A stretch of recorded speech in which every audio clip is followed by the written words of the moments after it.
You know, one of the things that I learned back in theater, back when I actually used to perform, was that you know you care if you're nervous before a piece. And I just find it funny because to this day, whenever I sit down in front of this camera and get going and hit record and turn off the monitor and all the lighting setup and all that, I just get nervous every single time.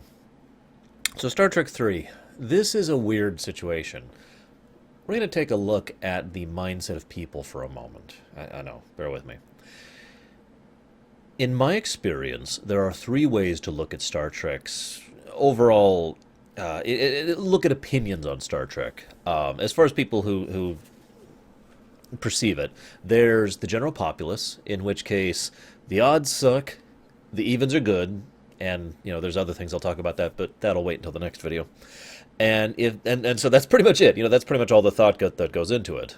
Then there's the populace of science fiction fans in general, which tends to be a little more focused. Most people who are fans of science fiction in general tend to enjoy most of the Star Trek films and tend to have a slightly varied opinion, but overall tend to agree with the odds and evens rule for the most part. And then there's Star Trek fans, whether they're Trekkers or Trekkies, and yes, there is a distinction between the two, although it is a distinction purely of designation rather than anything else. There are no rules among Star Trek fans. None. I know this sounds like I'm repeating something Sci-Fi Debris said, but this is still true in my case. I have heard people defend Threshold now. Ever since I started doing those Voyager ruminations, I have heard people defend Threshold. People who actually enjoyed Threshold. Now, I'm not saying those people are wrong, because that's not really the point of this. In fact, I actually think this is really awesome, as weird as that sounds, because it speaks to how wonderful Star Trek really is in many ways, because it appeals to such a wide variety of people for such a such a wide variety of reasons. It's actually the same exact thing that's true with Star Wars. There are a huge variety of people who like Star Wars for completely different reasons. The fact that Threshold, which in my opinion is among the worst Star Trek pieces, show or movies ever. At the very least, it's tied up there in like the top three. The fact that people out there who like Star Trek like Threshold, that's awesome. That there's that much of a variance in the way that we think, and yet we still find this coalesced shared enjoyment. And I just realized my lighting is off. Oh my god, I totally forgot I had the second monitor going. I'm sorry, I spent like 10 minutes trying to figure out why my lighting was off, because I have a very specific lighting setup. I hope that just didn't ruin the green. If you know what, I'm going to check this real quick. Checking the green screen. How we doing? Does that fix anything? Ah! Okay, we're good. We're good. Sorry about that. Sorry about the delay. Okay. So I love that. I love that variety of opinion, that we can all find this common enjoyment in something, even if we completely disagree on it. I mentioned this because it's hard to talk about general consensus when it comes to Star Trek, because while there is a general consensus, it's a consensus in my experience, and I've been a Star Trek fan for in the decades range here. The largest bit of consensus you can have among Star Trek fans is usually in like the 30 percentile, with the other 70% of people all having completely different opinions from each other, if you follow. That being said, most people do agree, like I said back in the first movie, odds are worse than the evens. Even if they don't suck, and by the way, that is my opinion. I don't think the odds suck, with an exception we'll get to later. I think the odds are less quality than the evens. However, in my mind, I usually remember Search of Spock much worse than I did when I rewatched it. And yet, when I rewatched it, I found myself enjoying it much more than I should have. There's a lot of nuance to the portrayal of Krug, and some of the things, one of the themes of the film, which honestly I don't even think was intended to be a theme of the film, yet was developed anyways, thanks in part to Nimoy and to the actors involved, that arose from it, and that helps really make the piece stand out in many ways. But I mention this whole thing because I have heard one individual ever tell me that they think Star Trek 3 is the best of the Star Trek films. I find that perspective fascinating. No pun intended. Because for me, while this one is of lesser quality to the evens, and it is still if I was to rate them, it would be like, Nemesis down here, and then probably Into Darkness, and then 5, and then, let me think about that for a moment. Then 9, then 7, then 1, then 3. So of the odds down here, 3 is the one at the top slot. And that's even before I rewatched it. After rewatching it, it hasn't moved any because I'm pretty sure the evens are still better, but it's still a really enjoyable, really good film. It just has some very significant flaws to it. I'm sorry, I'm just bringing this all up because I find this entire concept fascinating. That's really all I wanted to do. I wanted to share the fact that it's so awesome that we can all share love of this stuff while still completely disagreeing about it. It's the Mass Effect ideal, if you will. So Nimoy came back to this movie. Now, for those of you not aware, Star Trek II totally changed Nimoy's mind about Star Trek. And I mean this sincerely. If you paid attention in the day, and if you pay attention to his memoirs and I am Spock, I am not Spock, all that fun stuff, Nimoy at the time was very anti-Star Trek, and it's easy to see why. He felt like he was being pigeonholed into a role he didn't really enjoy anymore, and he felt like the people who were in charge of designing and constructing that role were basically, how do I put this? Were corporate hacks. I'm just going to put it that way. He actually, Nimoy has always, even when he was younger, been the kind of person who believes in artistic integrity. Now, I know that phrase is synonymous with nowadays, but it's worth noting artistic integrity is a genuine phrase which has genuine meaning behind it. And I'm actually with Nimoy on this, in all honesty. If someone came to me and offered me $1 million to turn into an EA shill, well, I'd take it because that way I could use that money to a better good than my show can. But even ignoring that, the point is I'd hate every moment of it, right? Because it's wrong, basically, to be that kind of thing, to be a corporate shill, to basically turn it from a work of art into a processed work of a manufactory. See, that's the difference. Nimoy felt Star Trek was turning into the latter, and it was. Star Trek the Motion Picture and all of the bullcrap. And I remember I said I wasn't going to talk about it, but the mess that went into the motion picture and making it pretty much reaffirmed that in Nimoy's mind that, yeah, Star Trek was gone. He was dragged back to Star Trek II. Then he performed in it. And it completely changed his mind on the matter. It felt so much like the artistic, wonderful, emotional, powerful. It felt like the character he had invested himself in was actually coming to life again. And that's really the important part right there. This is why one of the reasons I liked Leonard Nimoy, even back in the day, even when he was a little... he hadn't really gained the wisdom that age would eventually make him into an incredibly awesome guy. Nimoy always really threw himself into his characters. He invested himself into his performances. There are a few he didn't, obviously, because, I mean, a paycheck is still a paycheck, and we all admit this. Every now and then, you just got to work at McDonald's for a while. But Nimoy liked to really care about how he performed in most of his works. And this shows in a lot of his more modern works, and of course, most people can relate to Spock, but the way he portrayed Master Xehanort over in the Kingdom Hearts series, he was documented as being very invested in that character and very much caring about his perspective, his mindset. It is debatable that some of the subtleties and nuances that exist in that character are owed to Nimoy throwing himself into the role. But I digress. The point is, Star Trek II allowed him to do that, allowed him to really care about his character and put forth an amazing performance in a wonderful piece. And from this moment on, Nimoy had basically... just about every Star Trek actor has like a turning point, I've noticed. When they go from being basically... This only applies to the original cast. When they go from basically being resentful of the series to actually embracing it. It took a while for Walter Koenig to reach that point. I think he was one of the last ones. It actually took Shatner a while, too. Quite some time, until after Star Trek V, to give you an idea of the range of time here. But Nimoy's was right here at 2. So that leads us to 3. Nimoy wanted to come back for 3. This is important. I mentioned this back in 2. Nimoy's death was not planned to be undone. They left the door open. They did the thread hanging. You know, the thread was dangling, but that's it. So they were like, okay, we want to bring Nimoy back. And Nimoy said, I will come back on one condition. Nimoy wanted to direct. Now, the actor wanting to direct is such a common thing that it's actually kind of a trope at this point in time. Hell, I would even call it a farce thing at this point. You know, a point of comedy. Oh, yeah, but what I really want to do is direct. But a lot of actors do have really great potential as directors. And in fact, in my opinion, some actors are better directors than actors. It is worth noting that one of the better directors of the modern era, in my opinion, is Jonathan Frakes, who is an amazing director and manages to pull some incredible performances out of his people. If he actually had gotten the slot to direct Star Trek 3, the new Star Trek 3, I would have watched that opening midnight just because Frakes was directing it.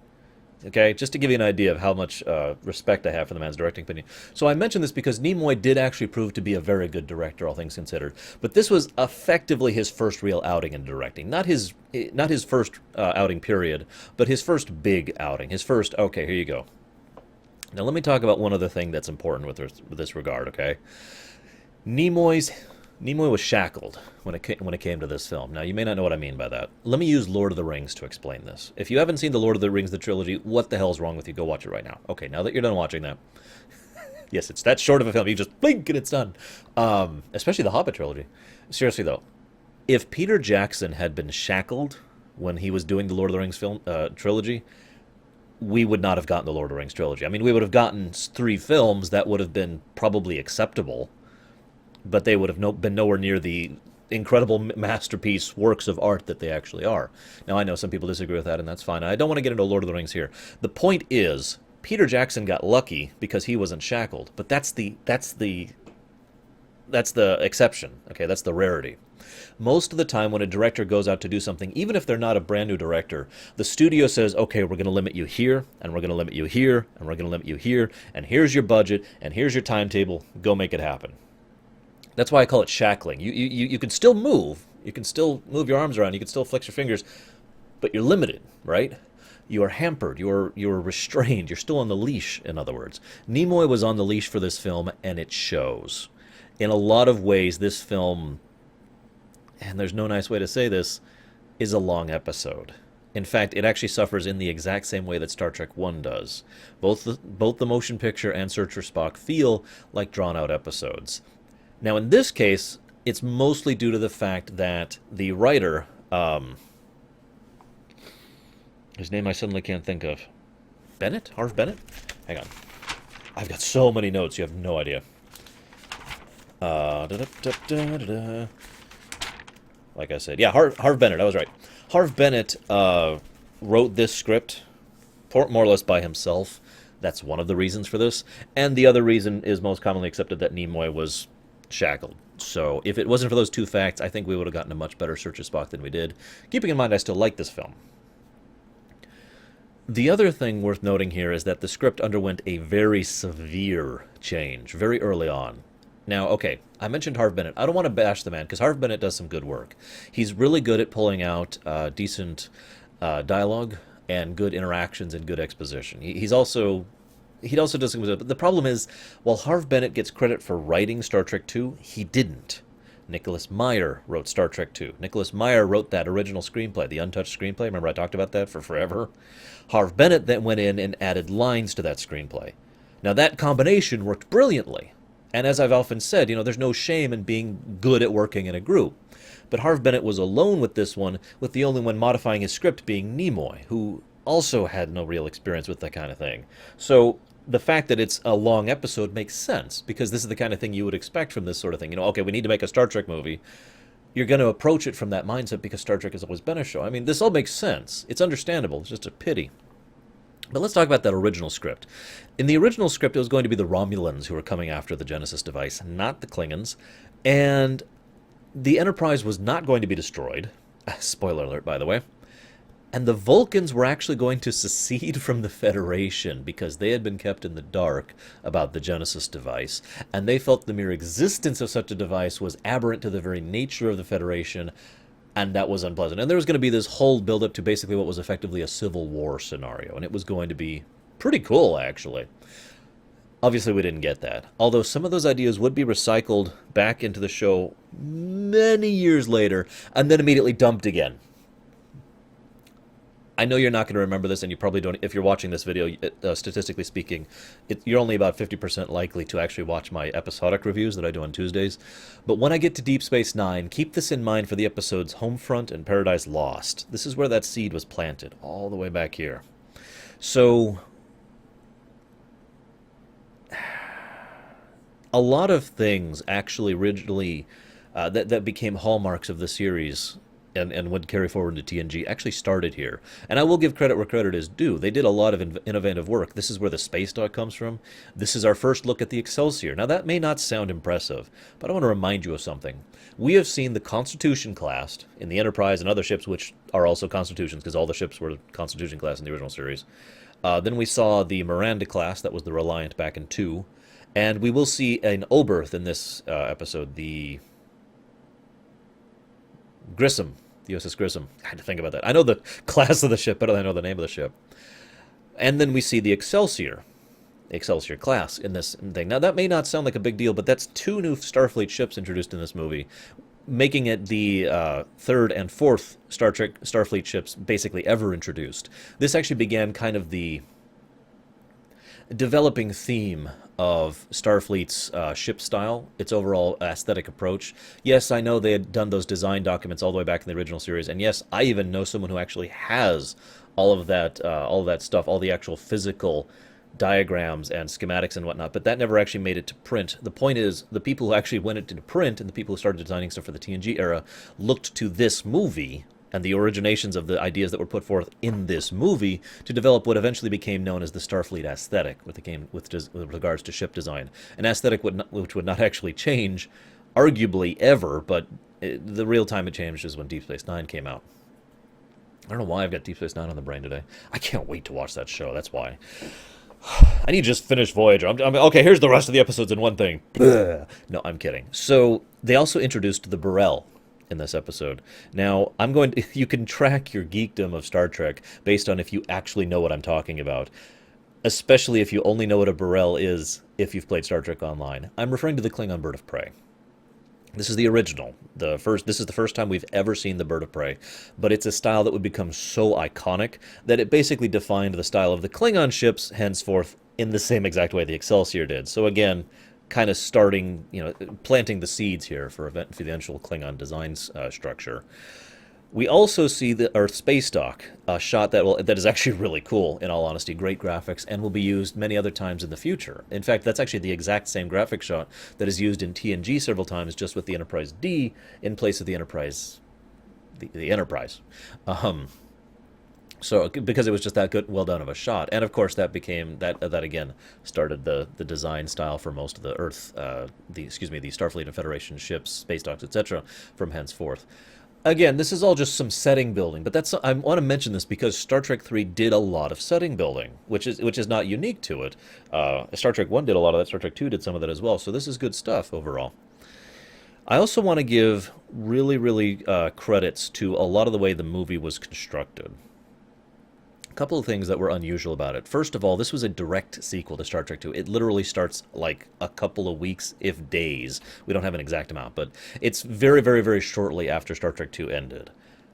It cannot possibly be a month out. So we've got anywhere from a day to a month, somewhere in that range after Star Trek 2. That was really unusual for this period of time, movie-wise. It would become more common later after this point in time, but you get the overall point. The second thing that's interesting is I want to give you guys a bit of perspective, like I did back in Star Trek 2 with regard to Spock's death, spoiler alert. We didn't know if Spock would be coming back in this film. Now, I know what you're saying. Well, it's called The Search for Spock. Yeah.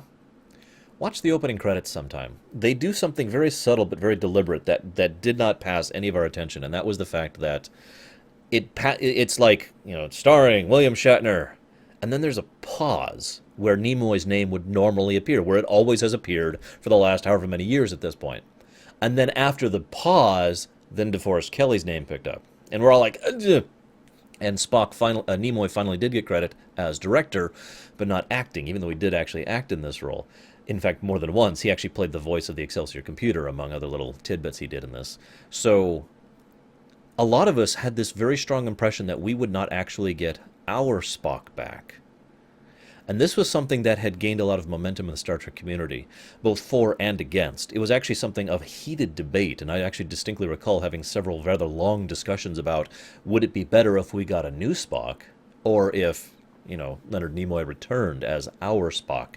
And of course there was also a in-between idea there, which Leonard Nimoy could portray Spock, but it would be a new Spock, a reset Spock, if you will.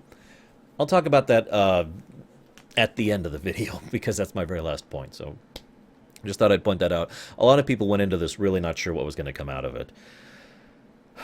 So let's talk about Saavik. Now, Kirstie Alley did a very good job of her portrayal back in Star Trek II, and everyone was happy with it. The fans, the director, the writers, everyone was, Nimoy himself. They wanted to get her back for Star Trek III. Kirstie Alley herself said, hell yes, I'm ready to come back. Everything looked wonderful. For those of you who are not movie geeks, let me clue you in on something. There's a barrier that exists between movie makers and actors that most people don't know exists, or most people don't acknowledge exists. It's called agents.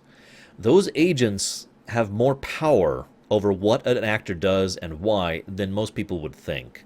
Sometimes an agent will basically prevent an actor from getting a role. Sometimes an agent will force an actor into getting a role, because those agents do actually have a varying amount of legal power, for lack of a better way to put it, over what the actor actually does in their career.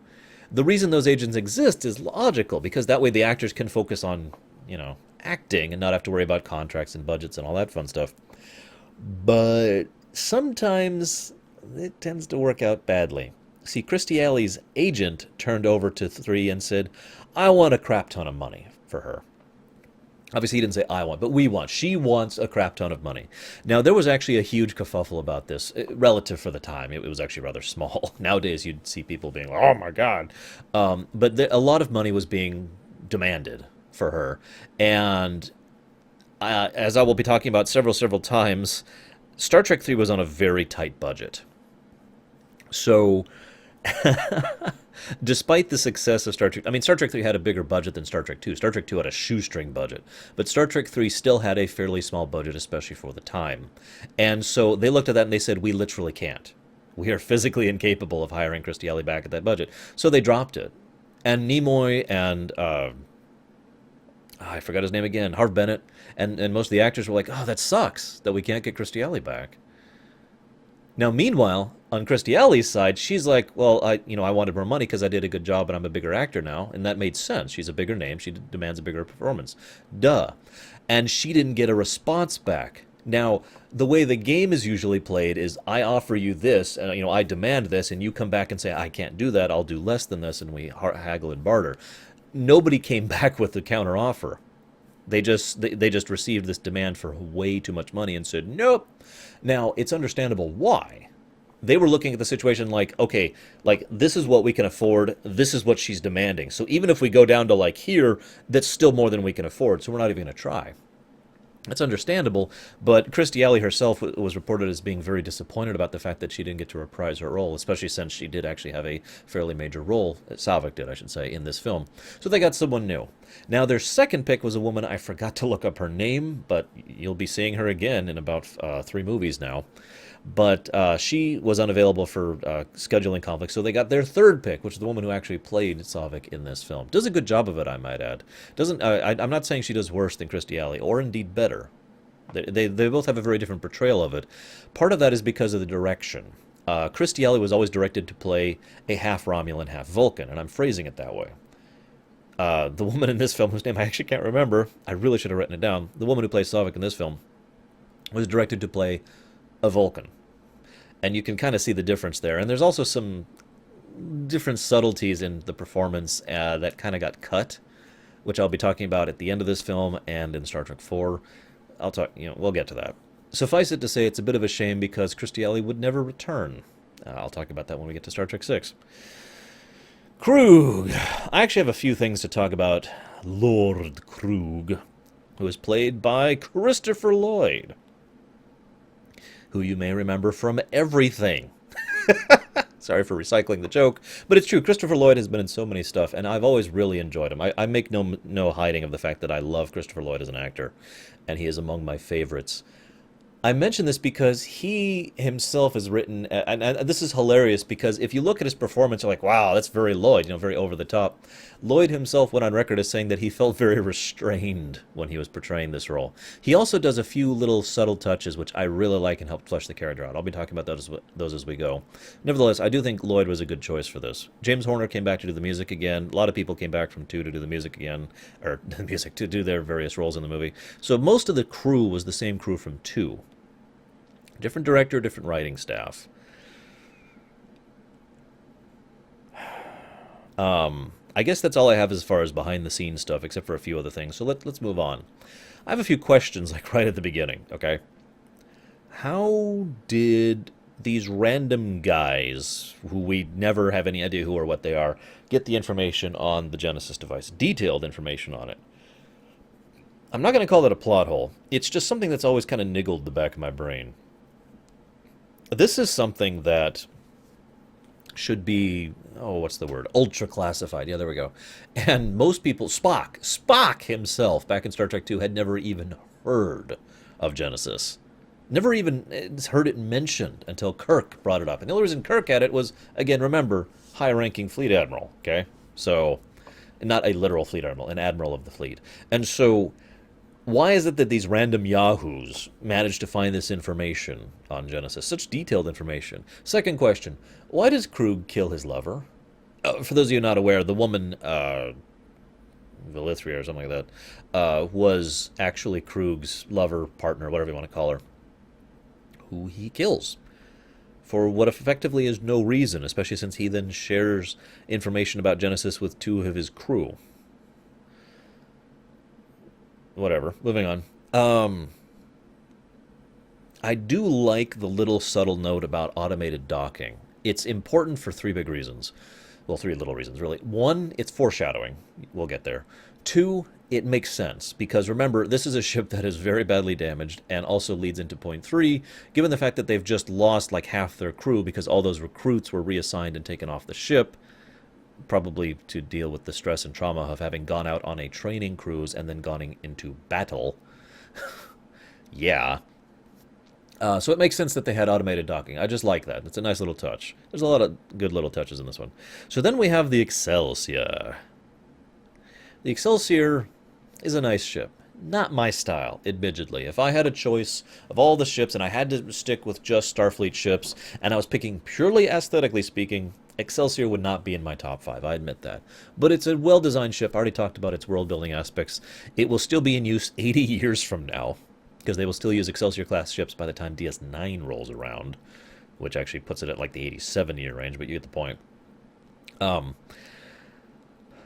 I mentioned the Excelsior, though, because two big points. Number one, they had a note in the original script. There's several things that were cut from this script, which I feel adds to it, and it's a shame that, you know, you have to hear that from me or from other behind-the-scenes sources.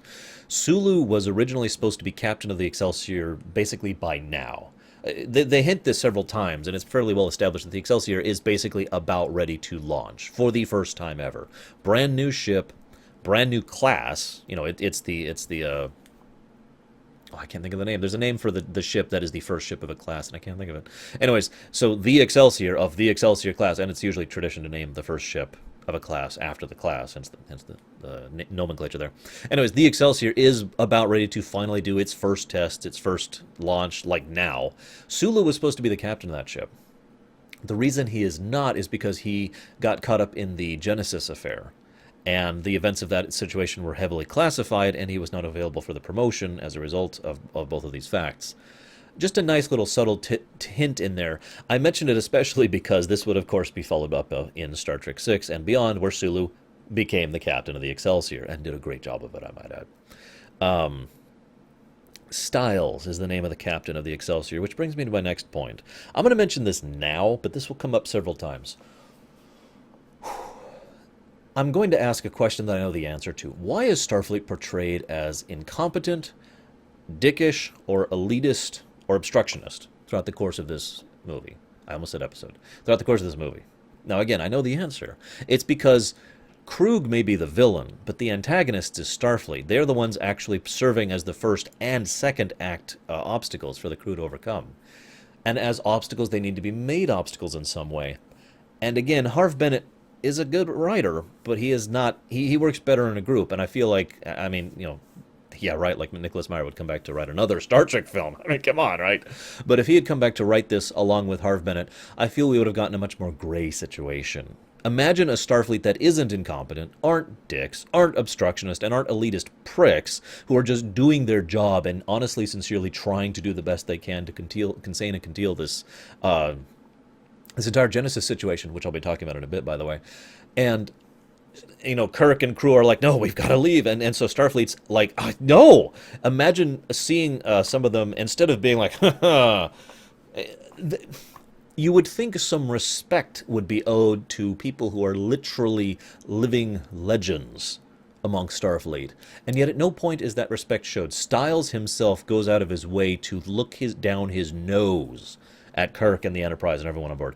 The CNC treats Kirk like he's an idiot when he talks with him. The gentleman in the transporter room doesn't salute or show any kind of anything. He's just, this can't happen. We got to do something about this, And then there's the security guards who, when Admiral Kirk shows up to visit a friend who is unwell, the security guard treats his friend like he's a loony, with total disrespect in his tone and his word choice. And then when Admiral Kirk wants to talk to him, and says so respectfully, the guard just says curtly, 2 minutes, or however much time he gives him.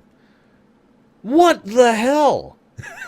Now, I've never been a big believer of the fact that Starfleet is this wonderful, peaceful, amazing place. I'm one of those people who likes the DS9 interpretation of Starfleet, a well-meaning but flawed organization, which has good people and bad people, just like every organization, with some exceptions. But it's consistently the opposite of the well-meaning. It's consistently the opposite of the idealized Starfleet throughout this whole thing, and being we're the bad guys Starfleet, and that's always bothered me. And I think that's one of the things that's bothered me most about this film, with 2 other exceptions, which I will get to much later, is the presentation of them as the bureaucrats, basically, as the jackasses. I mean, oh my God, the guy who calls Sulu tiny, keeping in mind. Sulu did nothing to provoke that. When I was rewatching this, I was like, oh my God, Sulu literally just said, keeping busy. Just making small talk, chatting with another security individual. Because remember, Sulu has some security background in addition to his officer track.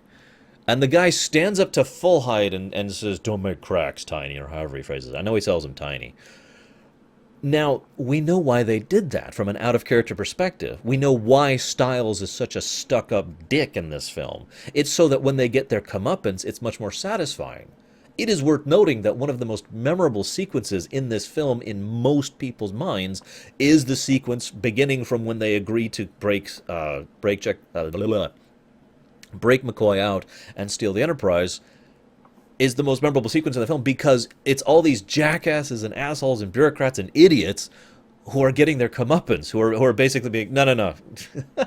and there's that satisfaction of the fact that the plucky old team and the good old Enterprise and the ship we love and the crew we love are more than capable of dealing with all these new, elite, shiny, high-minded dicks, that we can actually still, succeed in spite of their supposed superiority. Why else is the Excelsior taken down so easily and so swiftly, and so humiliatingly? Now, I'm not saying that's inappropriate, and I enjoy that sequence, don't mistake me, but not for the reasons I just gave. I just wanted to talk about that, because, and that's another thing, I'm sorry, while I'm on the topic, because I've got another note right here, they go to retire the Enterprise. Now, I just mentioned that they'll be using the Excelsior-class ship in 87 years. Now, that may be a weird thought, okay? And I understand, so let me break it down for you. I want you to picture that in 1938, they come up with a type of ship in the military, which they are using today. I may have my math wrong, forgive me, I just did that in my head just now, and I'm not that good at math, in all honesty. And so the Constitution class, which, by the way, this is the revamped Constitution, don't forget, is going to be retired now. The Enterprise is going to be retired. And you also have to keep this in mind. First of all, the Enterprise just had a big refit. Whether or not you count Star Trek 1 as canon, you cannot deny it had the big refit because it has the new look and the new design. So, bam, done. Part of canon, right? Second point. This is a ship that is extremely useful for training scenarios and exercises because a Constitution-class cruiser has a large crew, a crew of 400 plus, if memory serves. And so that is a great way to get lots of a variety of training for a lot of people in a short amount of time. It is a perfect training vessel. So even if you, for some stupid reason, think a freaking cruiser By the way, which at this point in time is the second best cruiser in the fleet, and the only reason it's second best is the Excelsior's better. Oh, that's right. You remember the Excelsior, the ship that hasn't actually officially launched yet? They're retiring a ship that is one step off of the best, that is also the Enterprise. I just feel like pointing that out again. And which is also the flagship of the fleet. Actually, it isn't the flagship of the fleet at this point in time, so forgive me. The Excelsior was going to be the new flagship. Isn't yet, but my point is, so the new ship they've just... I mean, this is literally like, I just bought a new computer online, okay? And it hasn't arrived yet, so I've taken my old computer and thrown it into the dumpster. That's the equivalent of what Starfleet military is doing. Now, granted, speaking as a computer guy of many, many, many years, you don't ever throw away old hardware. You can always find a use for it. I still find uses to this day. I have a box over there, which is huge. It's actually a tub of, big carrying tub, which has old computer parts, which I still find uses for to this day, for myself or for others. Throwing away the Enterprise is just ludicrous. But why do they do it? Well, they have to, because they're the bad guys. This is why this whole sequence bothers me. All the things that happen because they have to happen for servicing the purposes of the story, for providing obstacles for our heroes, not because they make any sense. None of it flows or grows organically or is logical within the setting. It's just all of a sudden, Starfleet's the bad guys, and we've got to stop you here, and blah, blah, blah. Now, let me make something clear. Everything that I've just complained about can be explained away, and it can. It isn't in the movie or in the original script because that wasn't the intent. And that is my main point. The intent here is basically a surface look at the situation. A first encounter, if you will, before we get to the final boss. And that just kind of bothered me because, again, I feel like if this had a second pass and someone else who did better screenplay or better editing with regards to the script had gone over it, it would have been more interesting to see a Starfleet which is none of those things, and has no idea how to deal with this situation, and is conflicted. Imagine having a Captain Styles who has to give the order to fire on the Enterprise, and he hesitates. And that's why Enterprise gets away, because he can't bring himself to fire on another Starfleet ship, let alone the Legend. He can't bring himself to do it. He just... And then the Enterprise warps away, and he just closes his eyes like... imagine how much more dramatic potential that would have had. Just my thoughts. Krug. Krug is interesting. Krug, for those of you who don't know, is the Klingon commander played by Christopher Lloyd. I mentioned that because I don't actually remember his name being mentioned anywhere in the entire film. They kept calling himself Commander Klingon Vessel, or My Lord. Krug is interesting because he is simultaneously very evil and yet very smart. He has a degree of subtlety to his performance, and again, I credit that mostly to Nimoy and to Christopher Lloyd. And he, in many ways, he is a prelude, a prototype, if you will, of General Chang from Star Trek VI. Much more a samurai than a Mongolian warrior or a barbarian or anything like that. Those Klingons have usually been portrayed in some works up to now. Yes, I know the original series had some variety to it as well. Just bear with me. So I find him interesting, though, because on the one hand, he is almost cartoonishly villainous in some cases, and yet he actually isn't, if you really pay attention to it. Anytime he is being cartoonishly evil, he is doing so in character, for the sake of his enemies. A very classic technique, actually. Make yourself appear more villainous so the enemy underestimates you and perceives you as a different type of threat than what you actually are. Krug shows himself to be very competent and very intelligent throughout this whole work. He is also someone who is basically working from the ground up. He has a Burrell. Okay, a Burrell-class Bird-of-Prey. It's a dinky 20-man ship with a few, a complement of torpedoes, 2 disruptor things, a cloaking device, and that's freaking it. The Enterprise could take it out probably in about 5 seconds in a one-on-one straight fight. He is working from the ground floor. He has nothing, and yet at all times in time, he shows that he acknowledges and knows that he has nothing, that he is working with just the bare minimum of what he's got, and trying to make things work despite the fact that he doesn't have the resources or anything that he actually needs in order to do so. The fact that he accomplishes so much is admittedly mostly up to luck. That was nothing to do with him, but he displays a fairly large amount of cunning in the same process. his encounter with Kirk when he talks to him both in person and on the ship really help highlight that. The way he deals with all the situations, like the fact that he acknowledges he didn't want to destroy the Grissom, for example. Now, I mention this because this is really important. The destruction of the Grissom, which I'll talk about in a minute, is something that is a huge misstep for his plans. And he knows that. He acknowledges that. He did not want to destroy the Grissom. He wanted to damage it and then board it and then capture some people to actually interrogate. Because remember, he's not stupid evil. He's just evil. He wanted to drag them on board and interrogate them, probably through torture, in order to get information on Genesis. And of course, dig through their computer bays, etc. Destroying them is the kind of thing Darth Malak would have done if he had done it deliberately. But no, he gets so pissed off that they destroyed it that he shoots the guy who did it. Now that may seem stupid evil, but it's not. That actually makes tons of sense. He had one chance, from his perspective, to get Genesis. One chance. He had one little opening.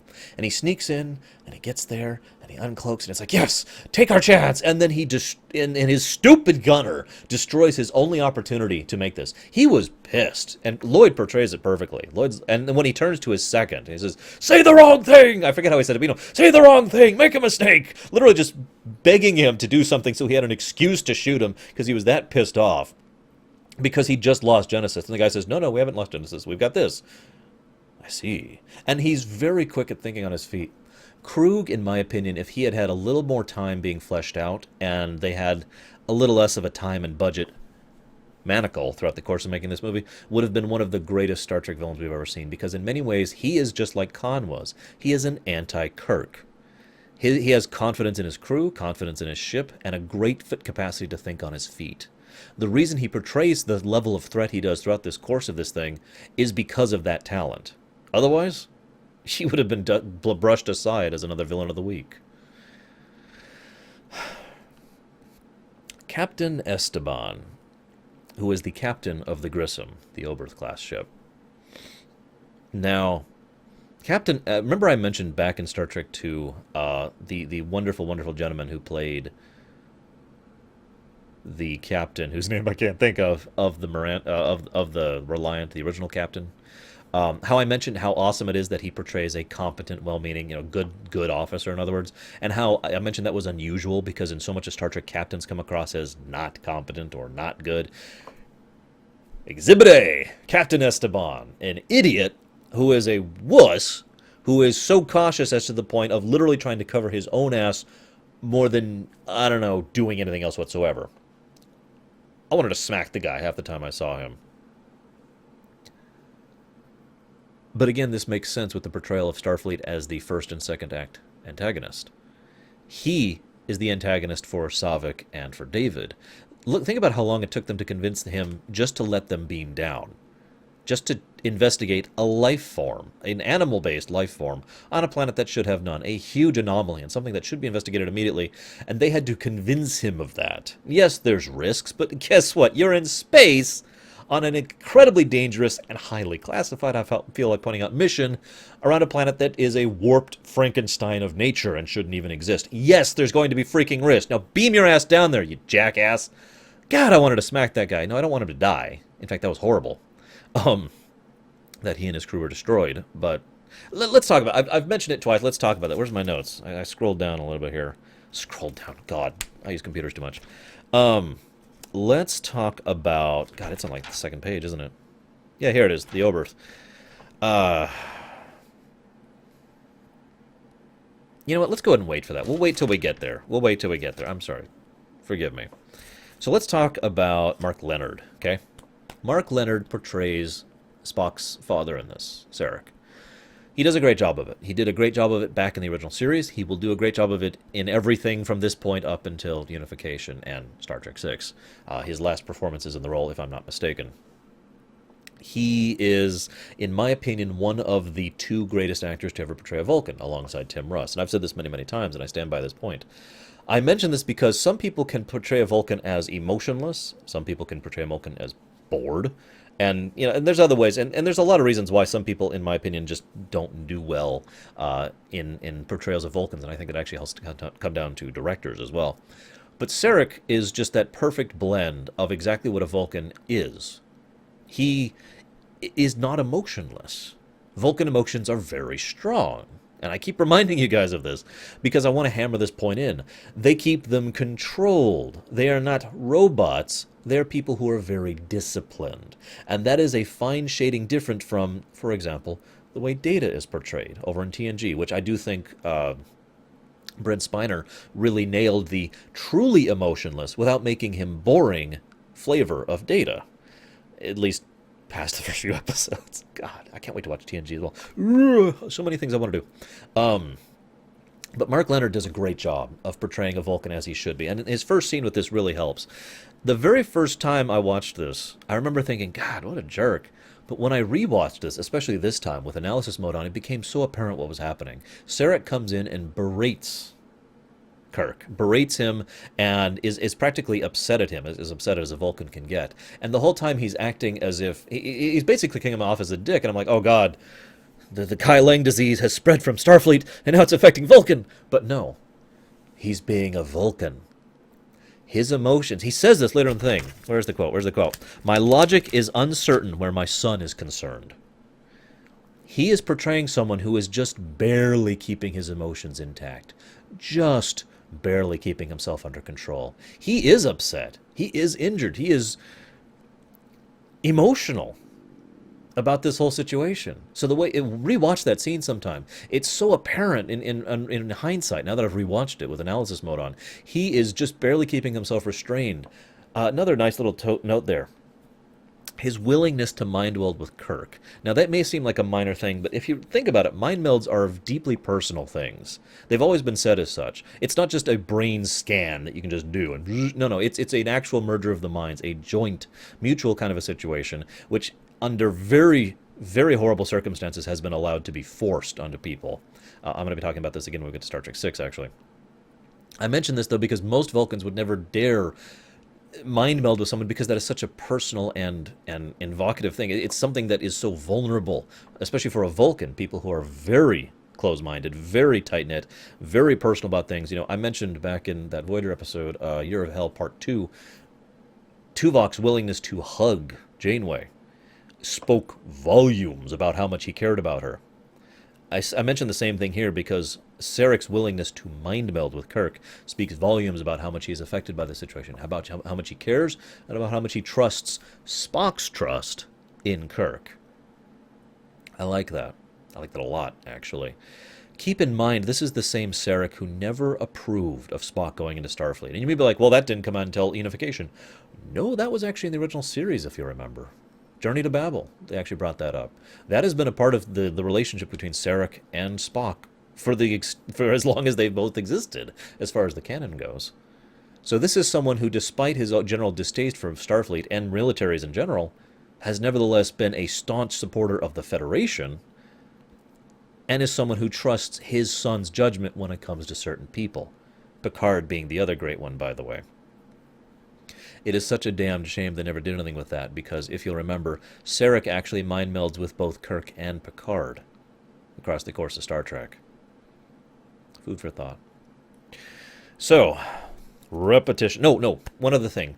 I like what they do with the Katra in this one. Now, the Katra is a quote-unquote easy way to get Spock back. It could be argued that the Spock we get back is effectively a clone of Spock. I'm not going to get into that debate because that goes into the metaphysical, which is up to interpretation and debate on purpose. This is what Star Trek 3 did really well. The Katra is quoted as being, and I'm going to look at the direct quote here to make sure I don't mess it up, all that is not of the body. You want to call it the spirit, the soul, the sum of memories, the intellectual consciousness, the overall sentience or sapience, whatever term you want to use, however you want to perceive it, all that is not of the body, it hits the whole gamut of array. So you can decide what's actually happening. Is this basically a Spock 2, which has the memories of the original Spock? Is this the actual original essence of Spock, his soul, his spirit, that has been transferred into a new body? It's up to you to decide. And I like that. I'm not even giving my opinion on it, because that doesn't matter. What matters is you can make your own opinion on the matter, which is awesome. Repetition. So, one of the things this film does badly as far as its construction is repetition. For those of you who don't know, a theme is something that is hard to explain, and it's actually harder to write than it should be. Star Trek II had some very good themes that are recalled, is the word I want to use, throughout the course of the work, so that even though, you know, things that are being said in a different way with different connotations to emphasize their meaning. I'll use the Highlander example. There can be only one. It's not just a slogan. You don't just repeat it. It has so much meaning and significance to the series and to the characters, and it is used in many different ways across the works of Highlander. In this one, there is one successful bit of repetition, which I'll mention later, but right here, they basically repeat the scene from the end of Star Trek II, and then they watch a literal recording of the scene. This is what I call bad repetition. Bad repetition is usually just repeating. In other words, just reiterating what happened in the previous work without adding anything to it, without doing anything with it. There's no change in the way Kirk felt or the way Sarek is affected. There's no change in the overall plot or construction of it. The theme doesn't alter. Nothing is done other than the fact that we are basically rewatching part of Star Trek II. So, shrug, I suppose. So then we have the false dilemma. Why are we going to Genesis? Seriously, tell me why. Shadow, I know you're watching this. Tell me why we're going to Genesis. Now, before you start typing, don't say they're going to get Spock's body. They don't know Spock's body is there. Remember? Nobody expected Spock's body to be there. Why are they going to Genesis? Now, we know why they're going to Genesis. It's to get Spock's body that they don't know exists. This is what I was talking about earlier. The movie feels more like a series of events that don't make logical sense, constructed to service the plot rather than having a seamless molding of the two or having the setting service the plot. What we have here is a situation that literally makes no sense. Kirk and crew are willing to do this incredibly dangerous, risky stunt to steal the Enterprise from the middle of space dock and then escape with it to go to Genesis for no reason. Logically speaking, look at the situation. They have Spock's Katra. It's in McCoy. Okay, they need to break McCoy out. I'm with it. I'm with it. That makes perfect sense. They need to get McCoy out. However, Sarek over there is the Vulcan ambassador who could say, I want McCoy transferred to me because Vulcan, Vulcan, Vulcan. And they could say, okay, because of course they could. They don't have to treat him like he's on the loony bin because he happens to be having some, and I quote, Vulcan mysticism going on with him. And then they take him to Vulcan, and that brings me to the whole Katra thing that I was going to talk about. Because, see, the whole point of this should have been getting McCoy to Vulcan. Remember, the Vulcans don't raise the dead. This was a 1 in a quadrillion chance that only happened because of a series of long shots. Okay? They could only raise Spock from the dead because they happened to have a brand new body which happened to be regenerated from all the damage that it had taken and the radiation that it had taken because of the instance of Genesis, which actually happened to reconstruct it, and they actually managed to get him off Genesis before he aged even further and therefore got to the degenerative state, and also happened to have no actual mind or soul or whatever in it, so it was basically a blank body for them to put his Katra into it. And they happen to have the Katra on hand. That's how they resurrected him. This is the kind of thing that isn't done. No, the Katra is a way of Vulcans continuing on their people. This is a part of their culture. They pass on their Katra so that it can then be shared and disseminated into the rest of their civilization so that the memories and experiences of those people can live on. This is something they do so that, in their own way, the people never actually die, even though they are dead. You follow? This is a cultural thing. So their motive should be get McCoy to Vulcan. But no, they're going to Genesis.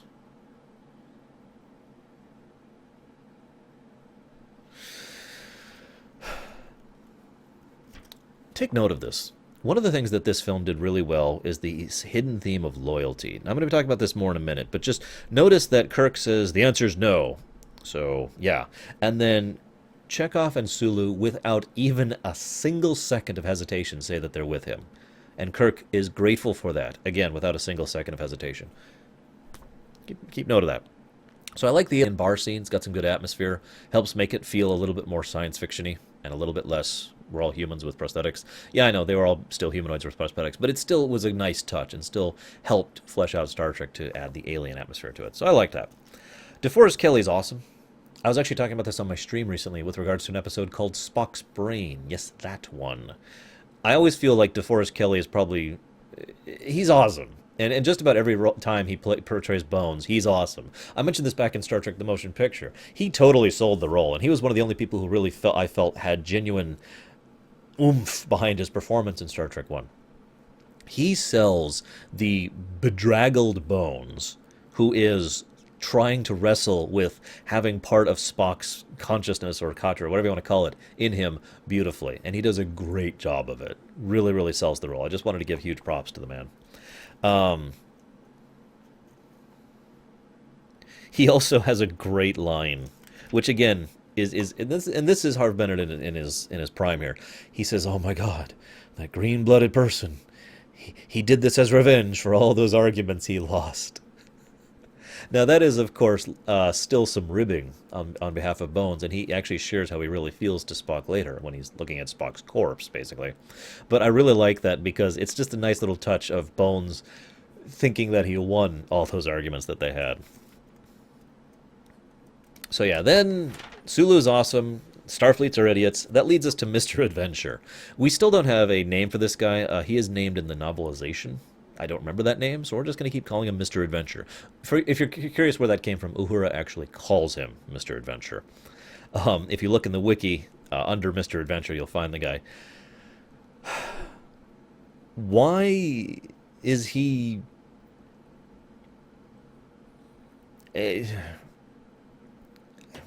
Starfleet's an idiot. I'm just going to rehash my point. He's a Starfleet idiot.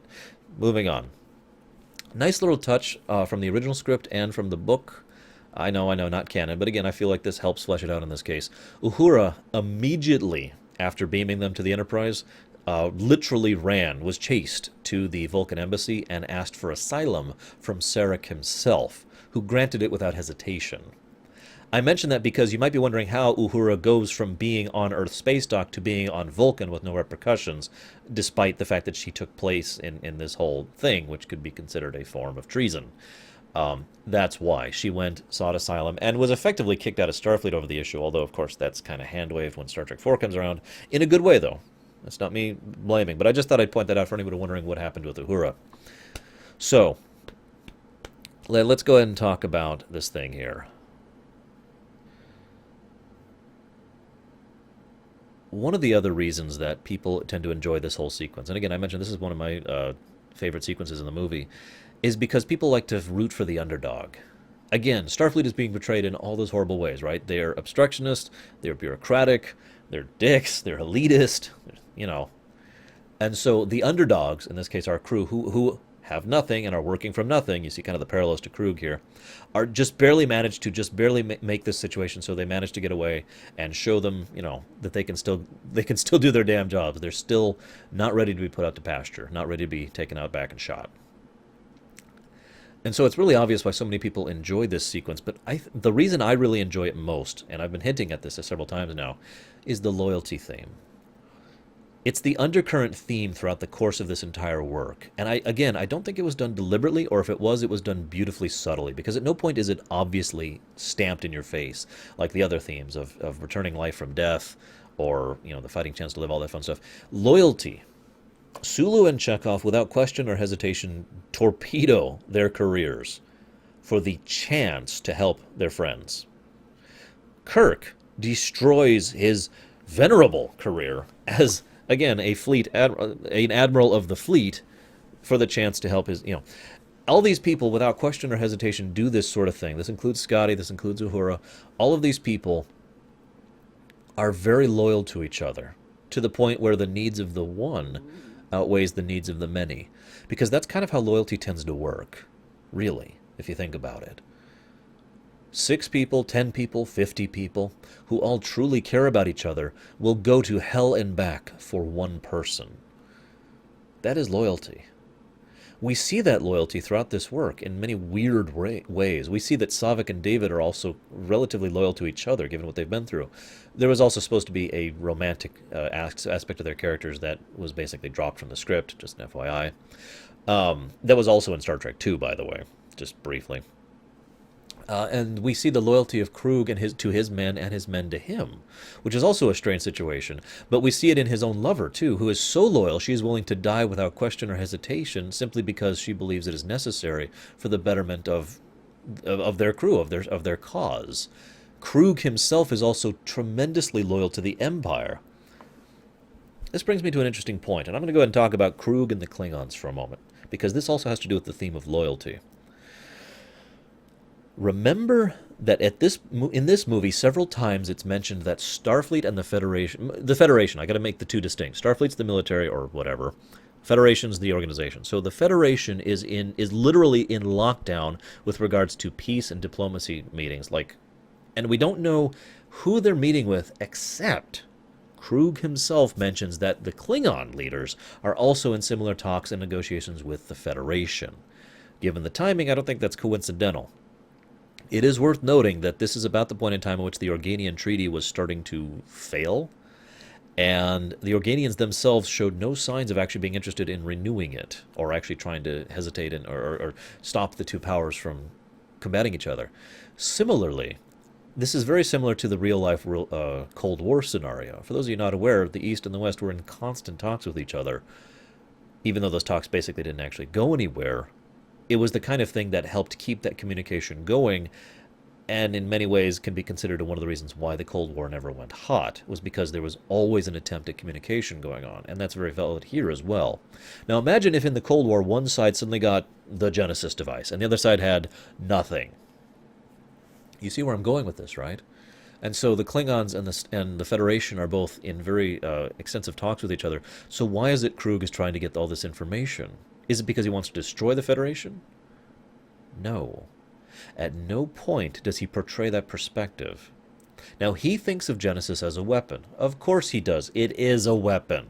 It failed. Remember, people keep telling him and keep saying over and over, Genesis is a failure. They're wrong. Genesis was a failure to make worlds. It is incredibly successful at destroying them. And Krug wanted that knowledge, wanted that information, wanted to have the access and knowledge of that weapon.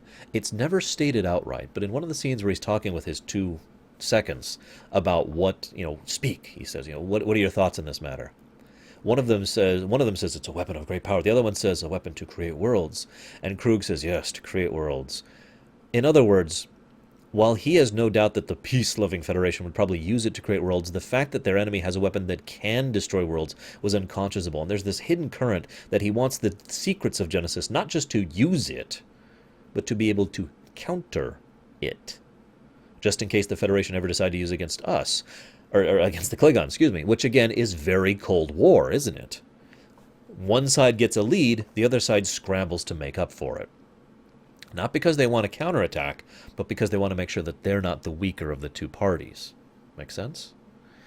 So Krug's loyalty is to his empire. At no point in this entire movie, this fascinates me, at no point is Krug trying to gain personal power or prestige.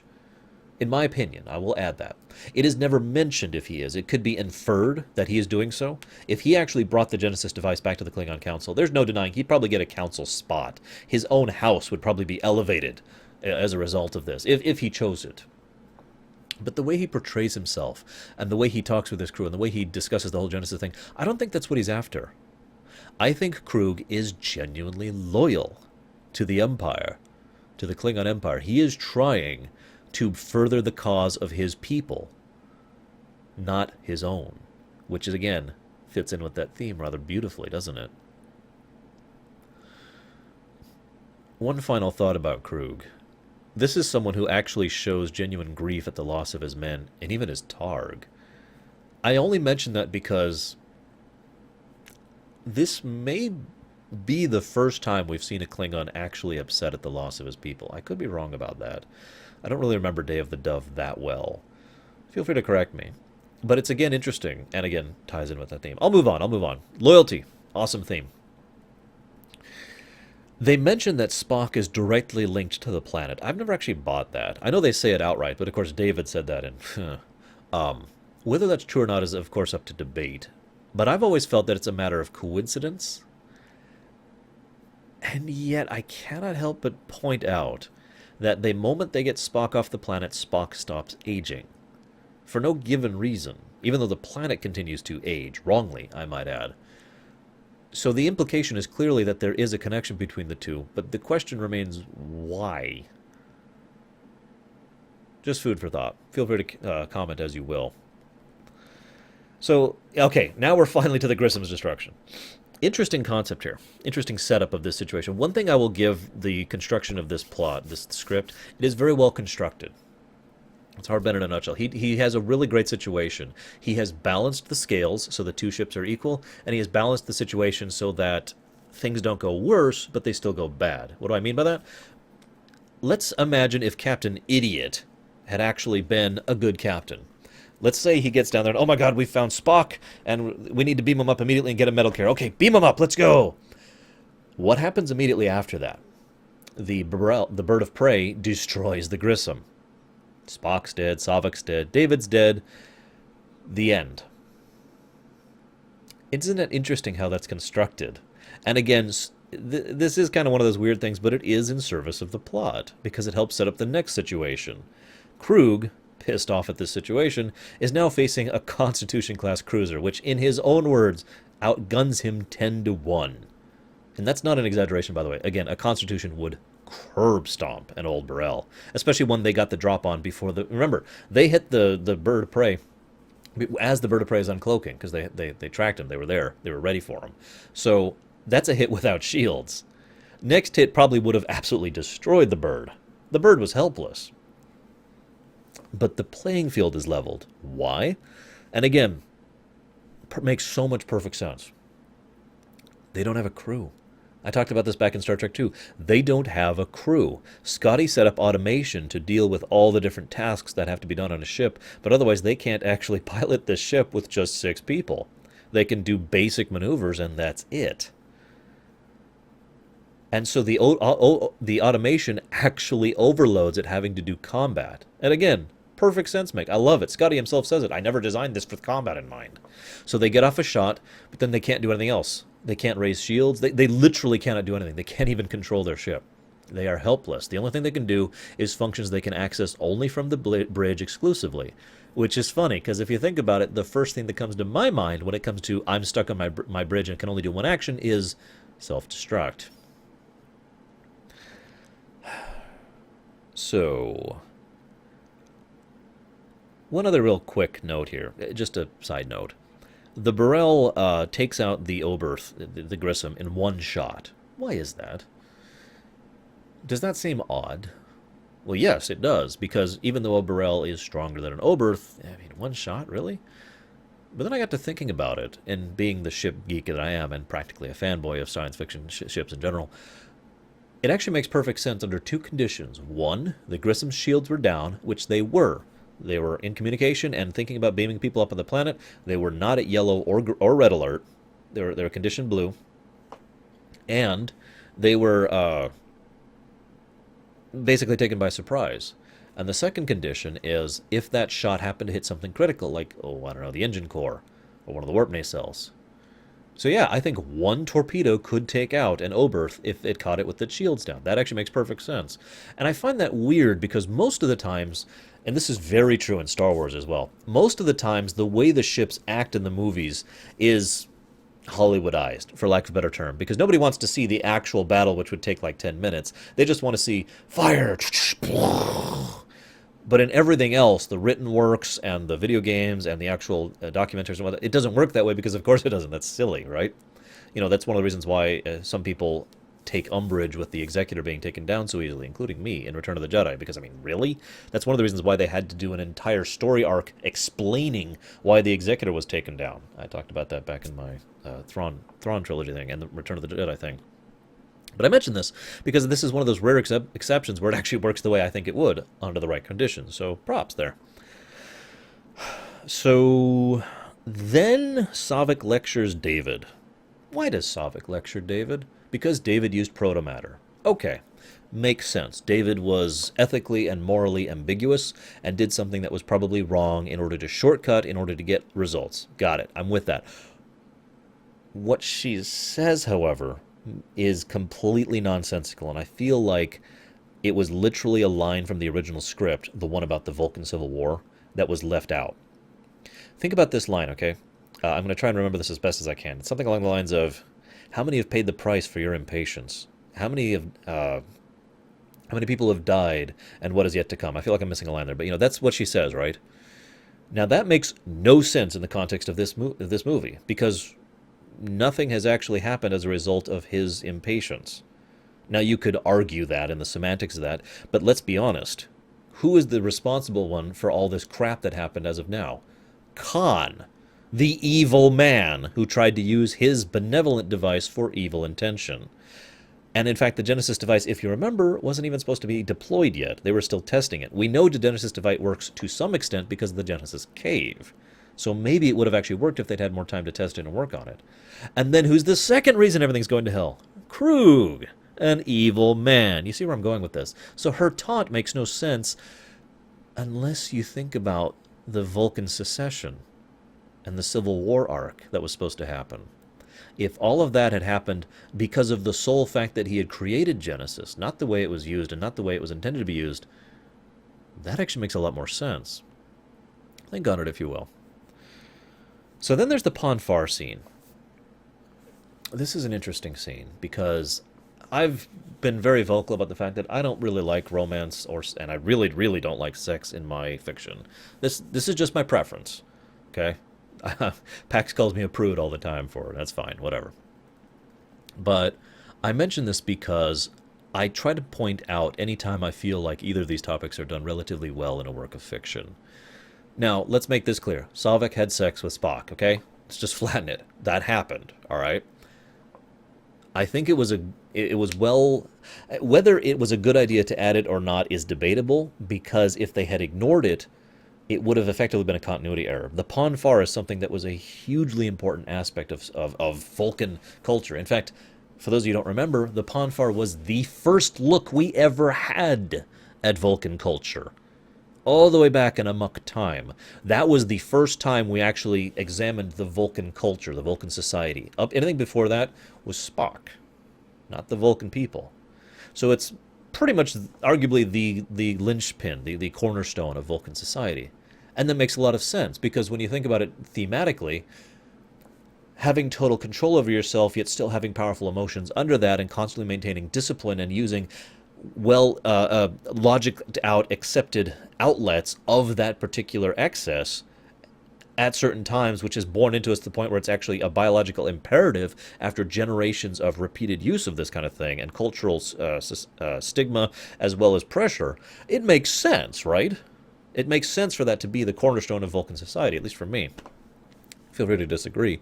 So if they had completely skipped over it, the question would be asked by many Trek fans, including me, what about the Pon farr for the aging body of Spock? Keep in mind, this is just a body, an animal, for all intents and purposes. They're very clear about the fact that this Spock is just an animal. Now, if you don't understand what I mean by that, no intellect, no soul, no spirit, no capacity, no katra, no nothing, whatever it is you want to call it, doesn't matter. They are adamantly clear about the fact that this is a beast. Something that lacks the ability to think, reason, otherwise have sentience, sapience, or anything of that fashion.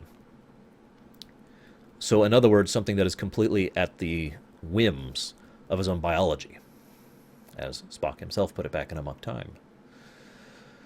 So they handle it very well. They don't show anything. Saavik approaches the situation and says, okay, she will mate with him. Of course she will. It is logical to do so. I know that sounds horrible, at least to me. It sounds horrible, I'll admit it.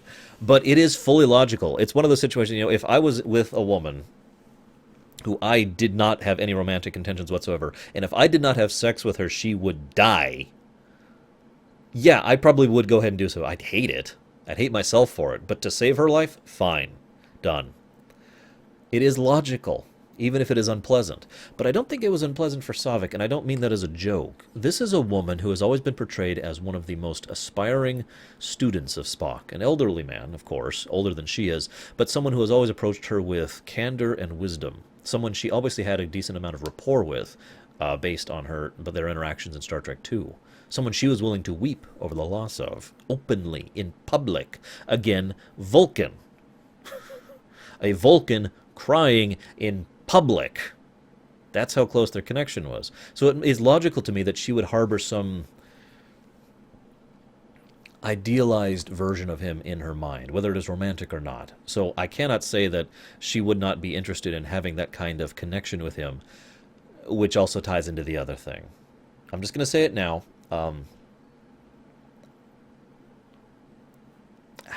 This will come up again in Star Trek 4, and I'll talk about this more there. So I'm only going to mention it briefly here. Saavik was supposed to get pregnant here. It is arguable that she did get pregnant here, even though it's never mentioned ever again, because the way it was directed and the way it was shot, she did get pregnant. In here and in Star Trek 4, the actress was given the direction, you are carrying his child. Interesting food for thought, and something that was intended to continue and have a further developing theme, especially in the next movie after 4. But again, that's one of those things that, whether that's creepy or not is going to depend on the opinion, but my reasoning here being that connection she wanted with him not necessarily being that of a romantic one, but that of a shared mutual partnership of being parents of this new being, which is not necessarily a romantic connection, if you understand what I mean by that. Just food for thought. Now, the fact that the pregnancy was dropped, effectively, is a good thing in my opinion. And the reason why is very blunt. Star Trek 4. I'll talk about it there. Feel free to disagree with me now, before I've actually given my argument. Let's move on to the couple of more things here. I like the fact that the Enterprise wasn't able to raise shields when the Burrell counterattacked, when the Bird counterattacked. I like that because not only does it make sense for the automation thing earlier, but as I've said before, shields are basically what keeps your ship up. Otherwise, you just cat your hull, and most ships are not actually built with armor, just, the design to function in space. And so the idea that they were able to get in a counterattack, even just one, and the Enterprise's shields were down, yeah, that was probably a pretty crippling blow. It also helps to flesh out why Krug was willing to try to talk Kirk down rather than try to do anything else that was available to him, because, instincts, thinking, cunning, etc. The Imperfect Cloak is something else I want to mention here. The cloaking device was mentioned all the way back in Balance of Terror. Great episode, by the way. Highly recommend it.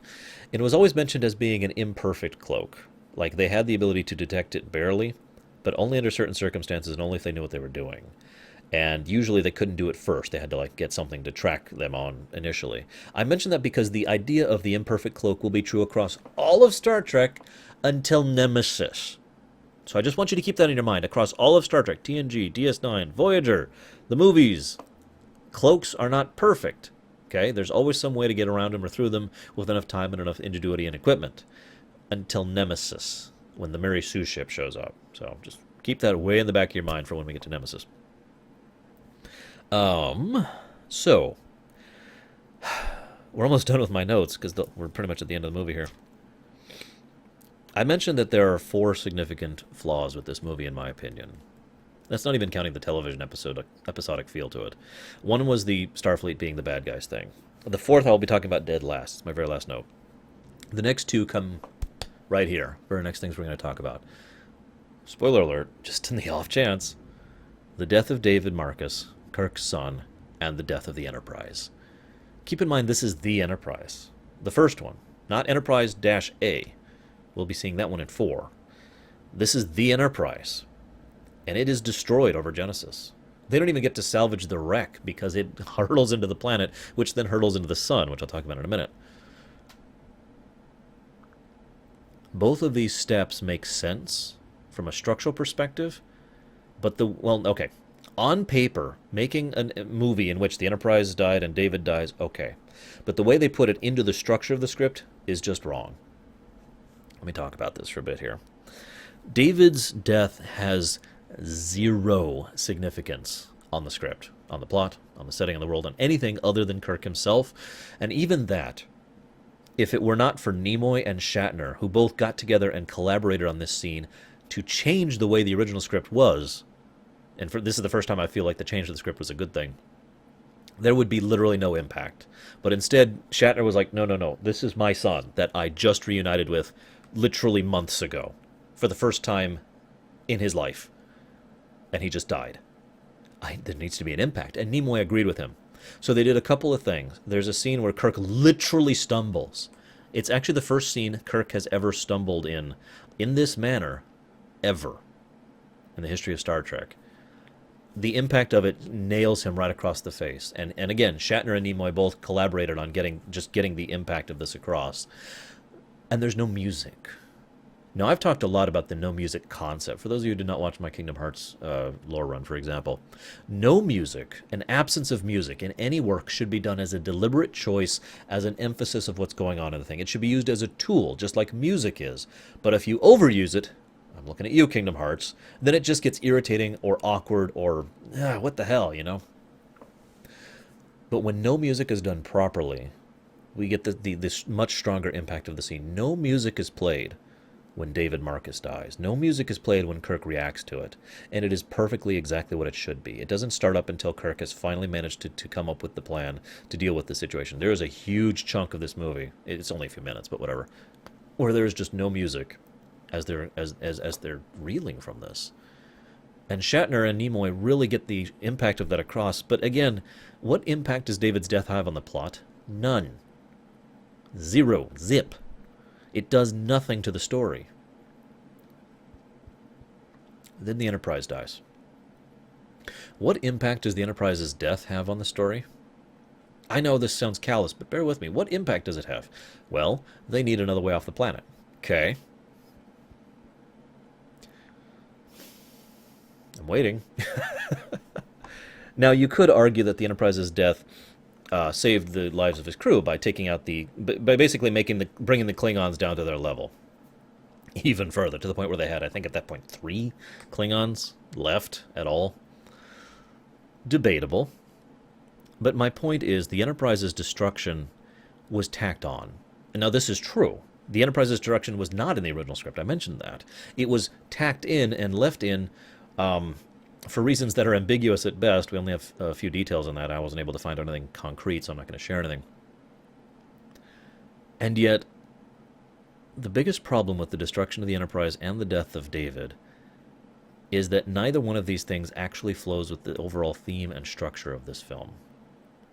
The intended theme of this film was life from death. It's debatable how well it pulls off that theme, because in my opinion, there's only 2 scenes that pull off that theme at all. One is the ending, and the other is that scene when they're on the cliff, which, don't mistake me, when they're on the cliff watching the Enterprise fall to its death, that's a good scene. And McCoy's line is brilliant. You did what you've always done, turn death into a fighting chance to live. That's a great scene. But those are the only 2 scenes, in my opinion, in the whole work that really have the impetus of the intended theme. Now, the theme I've put forward, the theme of loyalty, that has nothing to do with the destruction of the Enterprise or the death of David. Neither of these things flow organically. I got to stress this, okay? Anybody who hasn't watched my stuff before, I'm not anti-change, okay? In fact, I'm actually very pro-change. But I'm very pro-change if you do it intelligently, carefully, smartly, etc., okay? You don't just change stuff for the sake of changing stuff, and you don't just change stuff consistently. Both of these things invariably lead to ruin when it comes to fiction. You change stuff where it grows organically. That was Nicholas Meyer himself said that back in Star Trek II. You can kill Spock. You just have to make sure it grows organically and naturally from the theme and work of the piece so that nobody sees it coming until it's already on you. The Enterprise's destruction is literally contradictory to the previous tone and approach of the film. Remember I mentioned that escape scene from Stardock, and the plucky old ship and the plucky old crew, and we're not ready to be put out of pasture, and we're not, we can still do this. We're the underdog. Yeah, root for the underdog. And then the underdog burns to death. And that's what happens. That is not, that's bad juxtaposition. I'm just going to say it. That is bad juxtaposition. That is not how you do that kind of contrast, okay? It does not have anything to do with the way the film works, with the way the film grows, with the themes of the film, with the themes of the characters. It does nothing. It is a terrible, horrible misstep. And it's no surprise, too, because it's also one of those things that just caught audiences across the face when this came out. The death of David Marcus was obviously a very powerful scene. But the death of the Enterprise, you should have seen the audience in the theater when this came out. It just went quiet. Nobody said anything. And even when people were getting out, people were muttering under their breaths, I can't believe they destroyed the Enterprise. You know? They were in shock of it. Now you might be like, aha, that's what the purpose of, shock value. Yeah, but nobody liked it. Shock value is there to get you and like, oh my god, and then do something else with it. You know, make that as, oh god, what can happen next? Or maybe this is really the impact of the situation. You know, you do shock value. You don't just shock to shock value. That's what Call of Duty Modern Warfare 3 did. Okay, you do shock value to get across a point or to emphasize a form of storytelling, like Call of Duty Modern Warfare 4. It's Call of Duty 4, Modern Warfare 1, well, like Modern Warfare 1 did. That's what you do, okay? You do it as part of the work, not just, oh, and by the way, pah! And just belting someone across the chest in the middle of a thing. Ha, you weren't expecting that, were you? You're shocked. Mission accomplished. No, guys, no. Just because I have been asked, how would I do this if I had to destroy the Enterprise? If I had to. That's a tough one, because I stand firm in my statement that the Enterprise's destruction is contrary to everything in this film. But if I had to do it, I would have had the Enterprise successfully manage to take down the Burrell, get down to the planet, much earlier in the film, by the way. I would literally eject most of the early stuff in the film.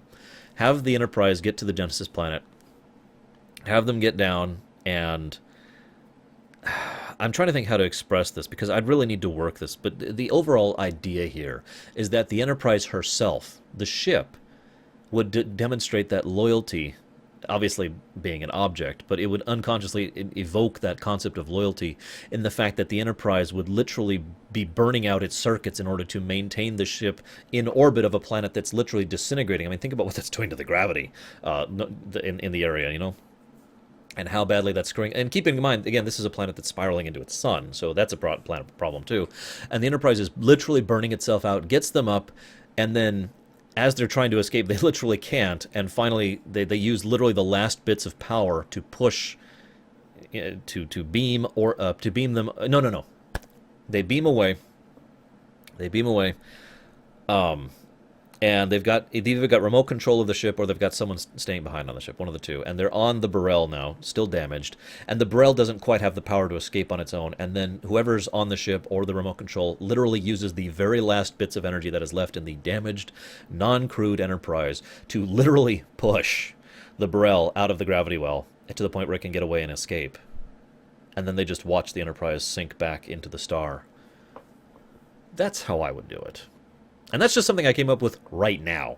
I make it a point whenever I do those, I come up with things to not pre-work those, because that's kind of cheating. You know, if I sit down and work it, I could come up with something way better. But feel free to tell me how terrible my ideas are.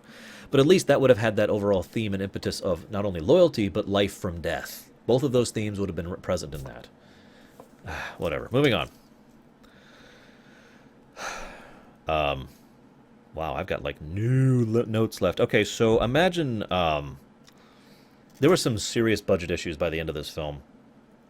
For those of you not aware, the final battle on Genesis Planet was supposed to be like way more than it was, and it wasn't.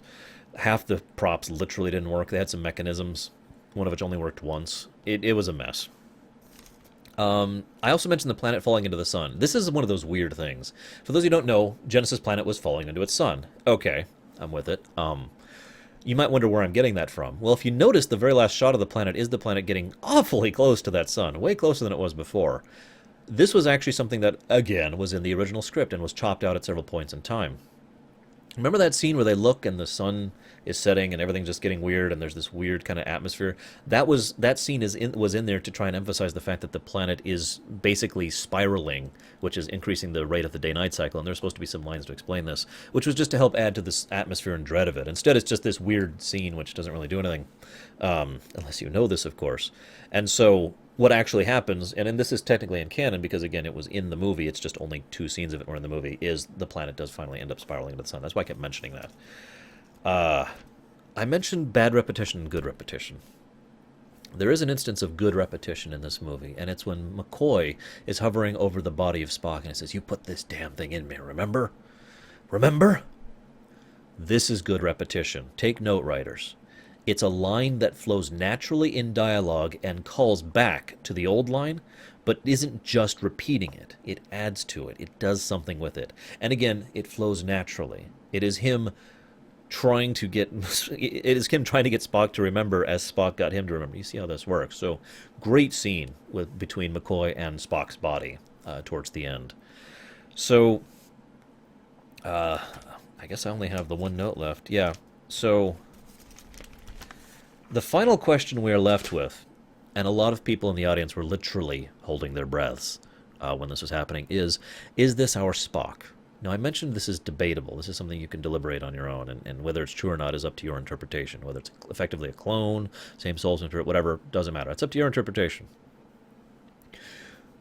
But we weren't even certain if that was going to be a Spock who was Spock in some manner, in some facet or another, if it was going to be Spock or not. It was therefore very gratifying when he did that scene and he turns and he says, he says the lines from Star Trek II. And the rest of the crew just kind of gather around him, and there's just general warmth in the scene, and I like that. And I guess that's really the last thing I have to say. No, I thought I had one other thing to talk about right at the end. I don't remember what it was. I suppose it doesn't matter, because next we're going to talk about Star Trek IV, which is a weird movie to talk about, trust me. It's one of those movies that's like, okay, I'm going to tell you something incredibly stupid, and you're going to love it. That's Star Trek IV in a nutshell. Whatever. I will see you guys next time. Have a good one.